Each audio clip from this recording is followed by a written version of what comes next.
મોટા પ્રાથમિક શાળામાં મુખ્ય શિક્ષક તરીકે ફરજ બજાવું છું. શિક્ષકને પોતાના વર્ગમાં જે સહઅભ્યાસિક પ્રવૃત્તિઓ છે એ પ્રવૃત્તિની તૈયારી કરવા માટે સમય ઓછો મળે છે. ત્યારે મેં એક વિચાર કર્યો કે એક્સ્ટ્રા ક્લાસ લઈ અને બાળકોને આપણે કેવી રીતે તૈયાર કરી શકાય. એટલે સવારે 10:30 થી 11:30 સુધી પ્રાર્થના સમય દરમિયાન હું બાળકોને ધોરણ 5 અને 8ના બાળકોને પ્રાર્થનામાં ન મોકલતા હું એક વર્ગમાં લઈ જાઉં છું અને એ વર્ગમાં સીઈટી અને જ્ઞાન સાધનાની તૈયારી કરાવું છું. આ પ્રકારના ટેસ્ટનું નિર્માણ કરેલું છે. 50 જેટલા ટેસ્ટ બનાવ્યા છે. આ ટેસ્ટ છે એ અગાઉથી પીડીએફ સ્વરૂપે વોટ્સએપ ગ્રુપમાં મોકલી દેવામાં આવે છે અને એમને ગ્રુપમાં મોકલીને જેટલા બાળકો આનું સોલ્યુશન કરી શકે એ ત્યાંથી સોલ્યુશન કરીને આવે અને બાકીના 15 પ્રશ્નોનું સોલ્યુશન છે એ વર્ગમાં કરવામાં આવે છે. એટલે શિક્ષકનો સમય પણ નથી બગડતો અને સરસ મજાનું કાર્ય છે એ કાર્ય અહીંયા વર્ગમાં આપણે કરી શકીએ છીએ. એ સિવાય સીઈટીની જે ક્વિઝ છે એ ક્વિઝ દ્વારા આપણે બાળકોને ક્વિઝની લિંક છે એ ગ્રુપમાં મોકલી દેવામાં આવે છે અને બાળકો ઘેર એની તૈયારી કરે છે. ગુજરાત સરકાર દ્વારા સીઈટીના ક્લાસમાં વિડીયો અપલોડ કરેલા છે. વિડીયોની લિંક પણ આપણે મોકલી અને બાળકોની તૈયારી કરાવીએ છીએ. ઓફિશિયલ ક્વેશ્ચન બેંક 5 પ્રકારની ક્વેશ્ચન બેંક સરકારે બનાવીને આપેલી છે. ક્વેશ્ચન બેંકના આધારે પણ તૈયારી અને છેલ્લા 4 વર્ષના જે સીઈટીના પેપરો છે એનું પણ સોલ્યુશન કરાવી OMR સીટમાં તૈયારી કરાવી અને સરસ મજાની તૈયારી છે એ પણ બાળકોને કરાવીએ છીએ. 100% જેટલા બાળકો પરીક્ષા આપે છે એમાંથી 80% જેટલા બાળકો પાસ થાય છે અને 50% બાળકો 50% જેટલા બાળકો છે એ મેરિટમાં આવે છે. એટલે આ પ્રકારની સરસ મજાની તૈયારી છે આપણે બાળકોને કરાવીએ છીએ.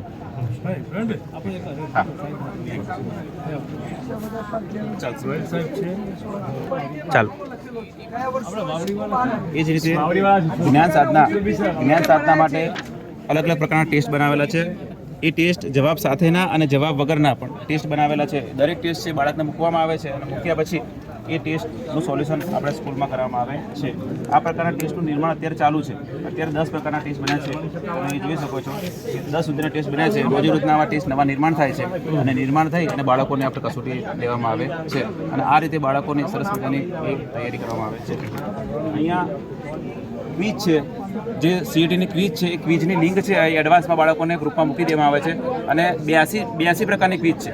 અલગ અલગ પ્રકારની વિષય વાઇઝ પર્યાવરણની ક્વિઝ છે, સીઈટીની મેથની ક્વિઝ છે, રિઝનિંગની ક્વિઝ છે, ચોરસની ગણતરી કેવી રીતે કરવી, લંબચોરસની ગણતરી કેવી રીતે કરવી, આ તમામ પ્રકારની જે ક્વિઝ છે ક્વિઝ અહીંયા મૂકેલી છે અને એ બાળકો છે ઘેર પ્રેક્ટિસ કરી અને એના જવાબ મેળવે છે.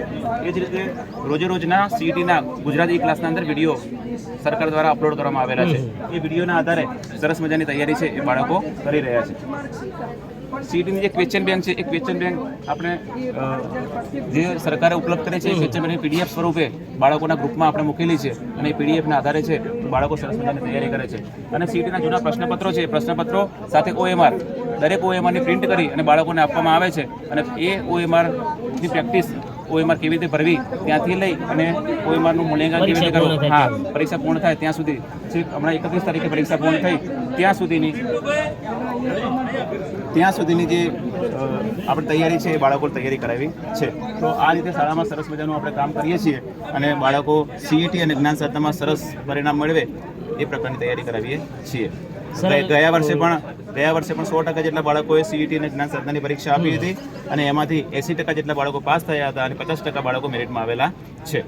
સર તમારે અત્યાર સુધી કેટલા બાળકોએ આમાં સિદ્ધિ મેળવી છે? જો ગયા વર્ષે 54 બાળકોએ પરીક્ષા આપી હતી સીઈટીની. 54માંથી 80% બાળકો છે એ 80% બાળકો પાસ થયા અને 50% બાળકો જે છે 27 જેટલા બાળકો છે મેરિટમાં આવેલા છે. અને અત્યાર સુધી તમે જે કામ ઇનોવેશન કર્યું ત્યારથી અત્યાર સુધી કેટલા બાળકોને સિદ્ધિ મળી છે? આ વર્ષે 31 તારીખે એક્ઝામ હતી. 45 બાળકોએ પરીક્ષા આપી છે. એનું હજુ પરિણામ આવેલું આ વર્ષે પરિણામ આવેલું પણ અત્યાર સુધીમાં લગભગ 100 જેટલા બાળકો મેરિટમાં છેલ્લા 4 વર્ષમાં 100 જેટલા બાળકો છે એ મેરિટમાં આવ્યા હશે. ગયા વર્ષે પણ જે મારું ઇનોવેશન હતું એ આપણે ઝોન કક્ષા સુધી ગયેલા હતા. ગુણોત્સવમાં શાળાનો ગ્રેડ કેવી રીતે સુધારવો એ ઝોન કક્ષા સુધી આપણે ઇનોવેશન રજૂ કરેલું હતું. સર આપને ખૂબ ખૂબ આભાર. નવા ઇનોવેશનથી બાળકોને પૂરેપૂરો તમારો લાભ આપો એવી ખૂબ ખૂબ આ તબક્કે શુભેચ્છા. Thank you.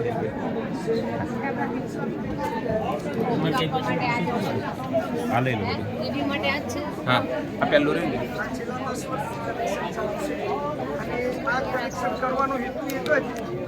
આ QR કોડ સ્કેન કરો. ઇનોવેશન કરશે એની સાથે બાળકોને ફાયદો બાળક ખુલ્લા રાખવા અમારા સ્કૂલના 500 માંથી 300 ગયા કે 270 ગયા તો જવાબ કેટલો હવે બાળક પોતે સાબરીમાંથી નોટ કાઢી છેલ્લા 2 મહિનાથી પૈસા ગણીને કઈ પ્રાર્થના નહીં 10:30 થી અને 11:30. સામાજિક વિજ્ઞાનના પણ આ રીતે PLM પાંચમાના મોકલવાના